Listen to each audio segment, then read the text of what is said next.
Akasimbere muri yeZimbabwe tinokuchingamidza panapa jera media pachivhitivhiti chisina maside effects patokupai manews updates ezvinhu kuitika munyika yeZimbabwe. Kana uri mutsva chatongokumbira nje kuti usubscribe wobva turn on that notification bell kuti pese panchaya manews updates you'll be well notified. Muri yeZimbabwe ndine nyaya yandanayo panapa, nyaya yakatombotenderera yakatombotrenda mastreets esocial media mazuva apfuura ayo. Video racho rakagadzirwa naiye anonzi Billard Morgan. All credit nyaya iyi story, all credit to Billard. Munofollowa channel yake akanzi Billard Morgan. So nyaya iyi ndiye mansion iri kudzivarasekwa. Mansion iyi iri kunzi iri haunted, yakavakwa nemurungu, yakakurisa, ndio yamuri kuona pa picture iroro. So mansion iyi iri kunzi iri haunted. Kana chinzi haunted patora kuti ipo kunze ine zvirimo like zvipoko zvamwe vanobhiliva muzvipoko, vamwe vanobhiliva kana kuri kuchirungu iwo atinoti maghost, kuti imba iyi ine zvainazvo zvinoyera zvinoita kuti munhu wese anda kugara ipapo akwanisa kugara ipapo, nekuti pari kunzi patone mawo veteran akatomboda kutora imba iyi asi vakatiza. So tazowana munhu iye anyatsoti explainera, but unfortunately munhu haasi in Zimbabwe, he is outside of Zimbabwe, but angoti batsirawo nekuti explainera nyaya iyi nepaagona napo. Saka ndichakusai muchiona munzo munofunge chi in the comment section. Achinyatsotaura nyaya yacho yese nekuti vanhu vakabuda pavidhio rangati naBillard, yes akataurawo zvaanoziva, but uyu ataurawo information yaanoona kuti iyi ndo chaichayo ende yatiri kubhiliva kuti sure ataura zvine musoro. So watch this video mamanza munofunge chi in the comment section. Please listen kusvika video rapera, teererai murume uyu achitaura. Hey, what's up? Alright, so yeah, that house is in Snakeback. It belonged to a gentleman called Lilifordia. He's the one who built it. If you look at the area where the house is, it's actually called Lilifordia. There's a very good private school there near as well called Lilifordia Primary. It was all his works. So now this gentleman only had daughters, and his daughter was married to the semi-levies now, to a semi-levy guy, and then that's how the semi-levies like inherited, I guess, most of the wealth, perhaps all. I don't know. I wouldn't know. They would know their numbers better. But then now it's rumored that this gentleman was very racist. So what he used to do was he used to hunt game. But then most of the times he wouldn't hunt game. He would end up shooting black people. Remember, this is colonial time, just right before or maybe during even the liberation struggle, right before, I wouldn't know now the dates. So he used to shoot black guys, and then after killing especially trespassers, he would shoot, and then after he shoots you, they would dig a grave, put you in there, and then plant a gum tree. If you know people who know this area very well, they'll tell you back in the days it was filled with gum trees before they got chopped down by people. And I remember when we used to ride bikes going there as kids, because the road was so smooth, the tar there was so smooth, and it was descending. So we would have like joy rides racing one another until we get to that area. And as soon as we got to those gum trees, you just feel these chills, you just feel this presence, and immediately kids being kids, we'll just tell one another like, guys, let's go home, and then we'd leave, of course. So now as I went to the house so many years ago with friends to check it out, if you went into the basement, you realize that there was like a mine shaft. There's a mine shaft, or maybe they've sealed it now, that goes into the mountain where these guys were mining gold.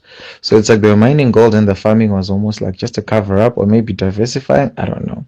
But then now rumor says that all those guys he was killing, in their numbers, they were giving him problems now. And then some of his workers who were African were now assisting him with appeasing the spirits, or suppressing the spirits, I would say.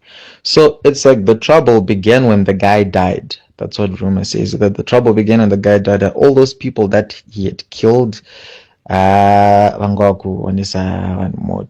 so now when the land reform thing happened, the farm was taken by war vets, and then they took the farm, they took the house as well. The house was taken by a lady called Comrade Yondo. Now I was in primary school. We were there. The house was taken by a lady called Comrade Yondo. Now Comrade Yondo, she took the house, and then she put the furniture. If you notice on the house, it's got like what is it, 4 stories? It's 3 stories, and then the last story, the 4th one, is a little office. It's the guy's office. And then if you go inside, it goes like a story or 2 down, and then you go out, and then there's a basement. So Comrade Yondo put her furniture on the ground floor. I think her furniture could only fit on the ground floor. She went, she slept. The following morning, she was outside. all the furniture was outside. And then she put the furniture back in the house. And then the following morning again, the furniture was outside again. And then I don't know how long it took, I think maybe a week or so. And then she abandoned the house. She said, okay, this is it, guys. I'm leaving. She left, she went. And then after that, it's like people immediately got scared of the house because some really knew the history of what had happened in this area. So now, go on maybe a year or two, it was then taken by the late Sabina Mugabe, sister to the late former President Robert Mugabe. She took the house, but she didn't immediately occupy it. What she did was she called those guys vembira, dzenharira. So you can get hold of them and they'll give you their account as well. The guys vembira, dzenharira went to the house. They did, I don't know, I think they tried to do like a cleansing operation or some stuff. I wouldn't know. But then midnight, they left the house. Midnight, they left the house. And then their advice to Sabina was, just leave this house. Leave it, don't go in there. Yeah.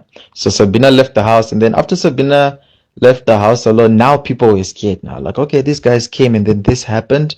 And then now what? So ever since that period, now we heard rumors that there was something that was roaming about this house. And then I remember hearing so many stories that there's a huge snake that goes around this house. Like it just goes, it basks like on the yard.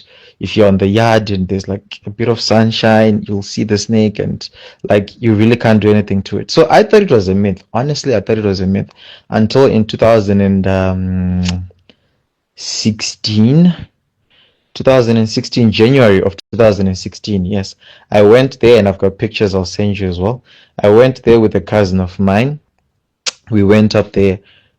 When we got there, the house was empty until like it was always empty anyway. So we get there, the house is empty, and then there were like little kids playing on the yard. Now these kids were like, so us these kids were like, okay, is there anyone who stays there? And they're like, yeah, no, our dad is paid to take care of this house. It's like a caretaker, but he doesn't stay in the house. He stays in a little dwelling which is just by the side. So I asked them, okay, where's your dad? And then the kids are like, no, that's him, like just right below the mountain. He was walking up, and to my surprise, I wondered why he wouldn't just take a shortcut up the mountain. He was going through the whole driveway going up. So I took a shortcut, and then these kids are just by the fence because I took a shortcut within the mountain, like going down. And then these kids are just by the fence looking at me. So, I kept on looking back. It felt like I was in all those horror movies, So I'm looking back, I'm like, why are these kids looking at me with such, they're filled with pity. You could tell these kids are feeling so much pity for me, like, this guy. So I'm going down, and then I noticed there were like so many huge holes within the mountain, and I'm like, okay, something stays here. Like something definitely stays here. It was like an episode of Wrong Turn or something. So I get to the bottom, and then I see this old man. I'm like, and then he's like, how did you get down here? Did you take a shortcut? I'm like, yeah. And then he just laughed. He giggled actually, but he giggled with so much dismay. And he's like, why did you do that? You didn't feel anything at all? I'm like, no, I was fine. And he's like, my friend, there's a huge snake that roams around this place. Like, it's actually unexplainable. This thing is beyond natural. So I thought, again, these guys are being mythical, hey? But it's like this old man knew. I don't know if he's still there. I'm gonna check with my old phone book to see if I still had his number, because I used to call him most of the time if I wanted to just go chill by the house. So he says to me just before we left the house, he says, it's now, was it 4 o'clock? Yes. He said, it's now 4 o'clock. You are definitely going to see this snake. And I said, okay. So apparently we had a scooter, and it was myself and my cousin, and then we were on the scooter, and then we were riding down the mountain. And then as we got into like the little driveway, not driveway per se, but those roads where it's like the left wheel, the right wheel, and then grass in between. So we were riding, going out, and I saw this huge snake. I have never seen a snake that huge in Zimbabwe, I think in my life basically. And it wasn't a python. It's black. It's like charcoal black. It's not even shiny. This thing is huge. It was like as thick as my thigh, and I'm telling you, I'm not so skinny. Like, hey, yeah, I remember we never slept that night. We didn't sleep. So like when we then told people, because we actually had a little encounter with the snake, we fell off the scooter, etc.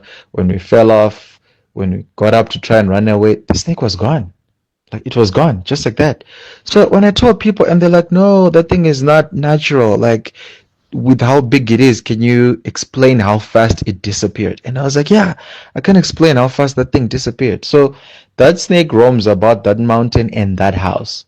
If you stay in that house for a week, well, I wouldn't advise you to, but anyway, if you stay around that house for a week, you will definitely see the snake, and you will never have power to even attempt to attack it at all. Yeah. So apparently now they're saying all those dead souls that were murdered by this Lilifordia guy, those are the ones that are like proclaiming the mountain and the house. So really, anyone who tries to go there, you will feel those souls. And I guess there are so many because this was like years and years of the guy doing his practices. Eh? So rumor has it that some of his, like I said, some of his employees, they were complaining that the gold they were mining wasn't being caught well enough because of the atrocities the guy was doing. So they were doing some sort of voodoo such that the gold would come out more regardless of what they had done to the land by killing people. So it's like it was now a mixture of avenging souls and the voodoo these guys were doing, which got the house to be haunted. And surely I can attest to this that all my life, like ever since I was born, up until like adult life, of course, I moved out of my parents' house, but out of all the way out of adult life, all the way from primary into adult life, I mean, that house has never been occupied by anyone at all. If you go in the house, if you go inside, you realize that it was actually vandalized by people. Because now there were people were just giving one another rumors that no, this house it's got the white guy was hiding gold in the ceiling and whatnot, whatnot. So vandals are the ones who actually got in and vandalized the house, hoping to find treasure, etc. But no one has actually ever had the balls to stay there.